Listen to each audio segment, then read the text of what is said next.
18.2, Councillor Wolf's notice of motion. Councillor Wolf, would you like to move it? And do you have a seconder, and then you could speak to it? Yes, moved by myself, seconded by Councillor Craig. Thank you. The region of Waterloo supports the concept of a guaranteed livable basic income to combat poverty, income inequality, and economic insecurity. C, that the region of Waterloo calls on the provincial and federal governments to collaborate to implement a national guaranteed livable basic income program. And D, that the Regional Council directs the Regional Chair to write a letter to the Prime Minister, local members of Parliament, and the Senate and the Premier of Ontario, local members of the Legislative Assembly of Ontario, calling on these orders of government to work collaboratively towards implementing a national guaranteed livable basic income to eradicate poverty and homelessness, and through their representatives, ensure and everyone in Canada has sufficient income to meet their basic needs. And E, that the region of Waterloo encourages other cities and regions to advocate for a guaranteed livable basic income to their MPs, MPPs, and at both Association of Municipalities of Ontario, AMO, and the Federation of Canadian Municipalities, FCM. And speaking to that motion? First of all, I would like to thank the three delegates, B, Carol, and Rob, who have spoken tonight in favor of this motion, and the many other groups and individuals who see guaranteed basic living income as a viable and more effective tool of reducing poverty. I also wish to apologize for the many whereases. I had many people collaborate to write this motion, so we included many facts which we felt relevant to the motion. At the region, our staff have had the heartbreaking job of administrating OW payments, which they know all too well recipients cannot hope to live on.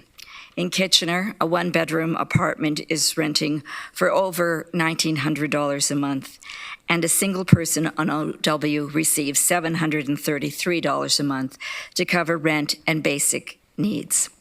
Until recently, most of the clients at food banks were on OW.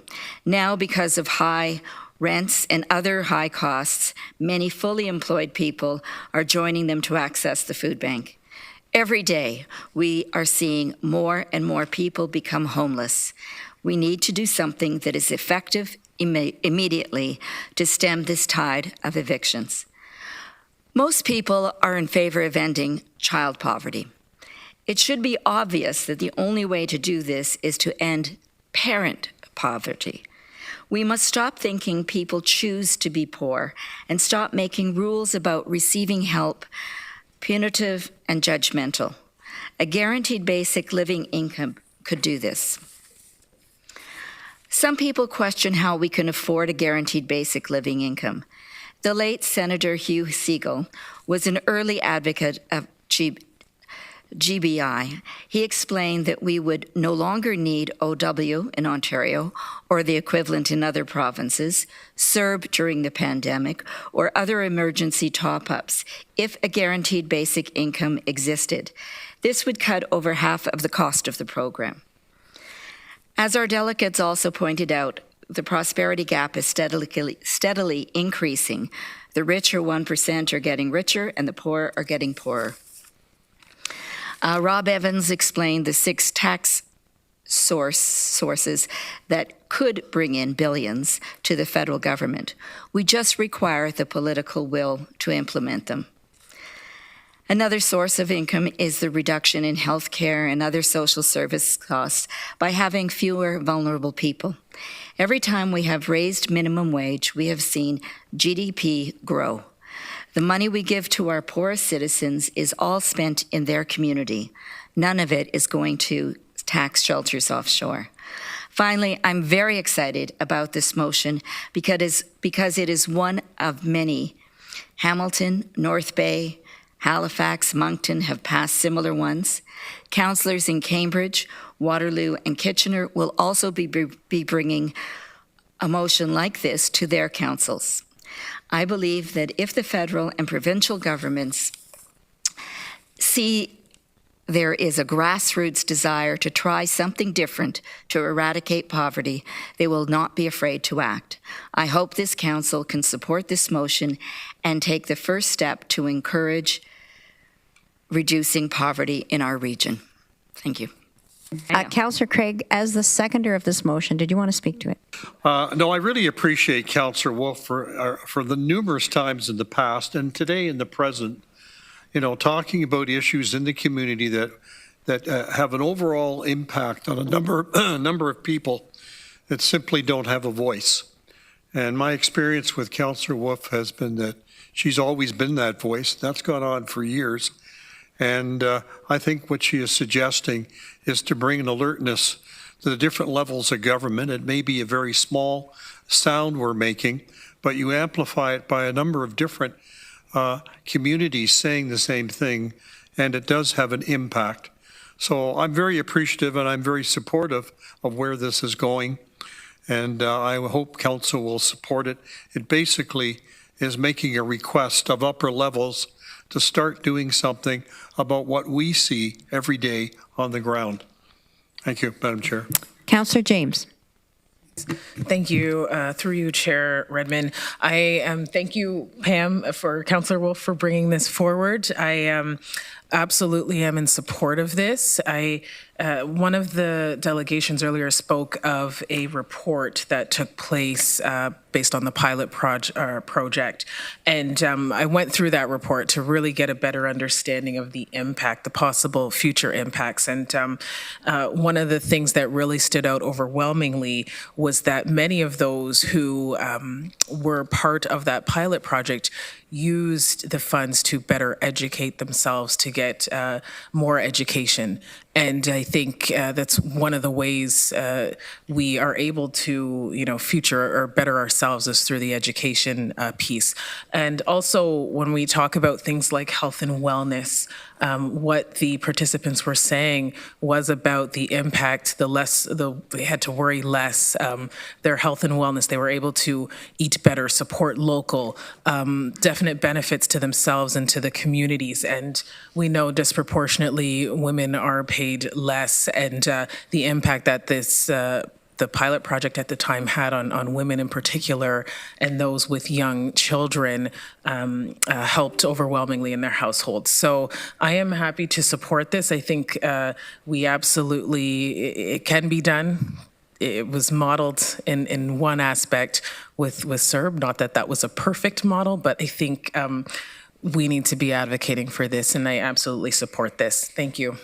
Thank you. Councillor McCabe. Thank you very much. And through you, Chair, I want to also just echo Councillor James and Councillor Craig's comments to Councillor Wolf. Thank you for bringing this forward. I think it's really important, and I do support it. And I just wanted, it made me reflect on the recent strategic planning discussion we had and some of the work and information that the community provided us. And one of the threats in our future is that disparity of income that we need to be really mindful of, because there is that very strong possibility out there of very much increasing wage gaps with the gig economy and things like that. So I think this is really important and really timely to put on the table and to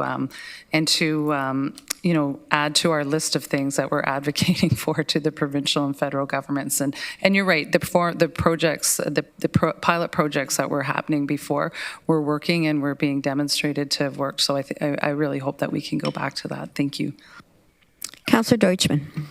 Thank you, Madam Chair. I want to thank Councillor Wolf for bringing forward this motion. There's clearly a disparity and an inequity in our community and communities all across North America.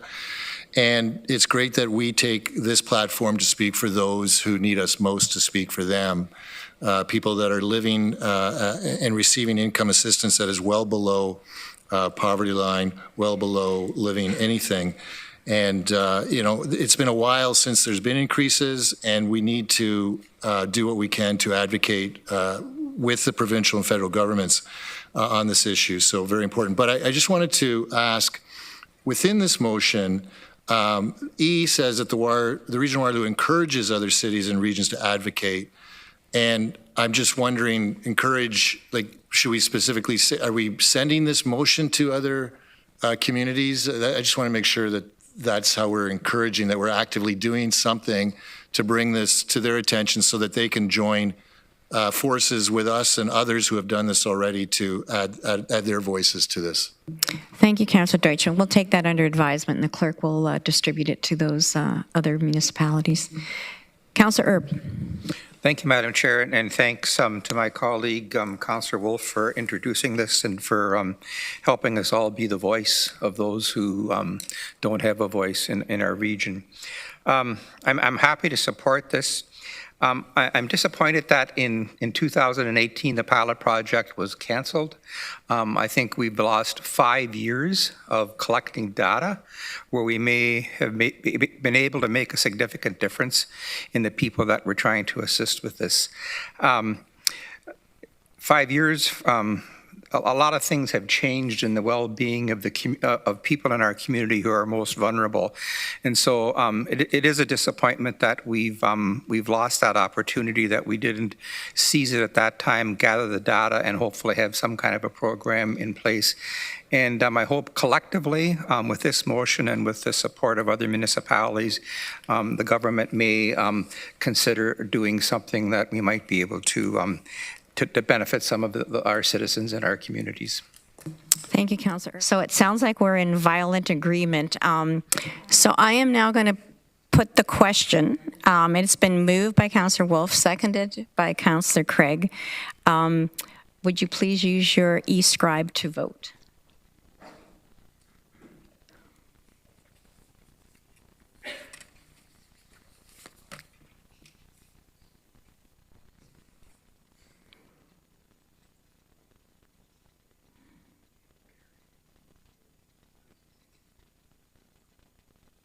Madam Chair, I'm not getting the vote, so I'm voting yes.